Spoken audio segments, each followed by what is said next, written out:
কৃষক তার ফসলি ক্ষেতে পানি দিচ্ছে। এদিকে কৃষকেরই কোদালের হাতলে বসে মাছরাঙা পাখিটি এক দৃষ্টিতে তাকিয়ে আছে পানি প্রবাহের উৎসের মুখে। এই স্রোতের সামনে তার নজরে কখন একটি মাছ আসবে এবং সে মাছটি ধরে খাবে।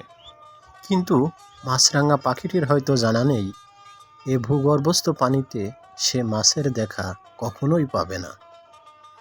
এ যাত্রায় মাছরাঙা পাখিটি শুধু একা নয়, তার সাথে যোগ দিয়েছে শুভ্রতার প্রতীক সাদা বক ও ফিঙে রাজা পাখিও। বক পাখিগুলো হয়তো মাছরাঙার মতোই ধীর গতিতে শান্ত পায়ে অপেক্ষা করছে মাছের জন্য। কিন্তু ফিঙে রাজা পাখিগুলোর খাবার ভিন্ন।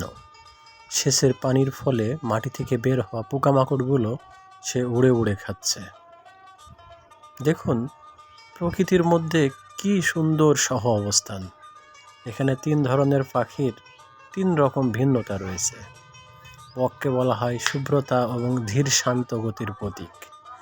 বক পাখিগুলো সাধারণত জলাশয় বা বিলের ধারে দাঁড়িয়ে ধীর ও স্থিরভাবে ছোট মাছ এবং জলজ প্রাণী শিকার করে থাকে। অপরদিকে মাছরাঙাকে বলা হয় ক্ষিপ্রতার প্রতীক। সে মাছ শিকার করে কিন্তু অত্যন্ত দ্রুত গতিতে। আবার ফিঙে রাজা পাখিগুলোকে ক্ষিপ্রতা এবং ধীর স্থির কোনোটাই নয়, এটাকে শান্ত এবং চঞ্চলতার প্রতীক বলা হয়। এ শুধু চঞ্চল পোকামাকড়গুলোকে উড়ে উড়ে ধরে ধরে খায়। প্রকৃতির এই মেলবন্ধন এবং সহ অবস্থানের কারণে প্রকৃতি আজও সুন্দর।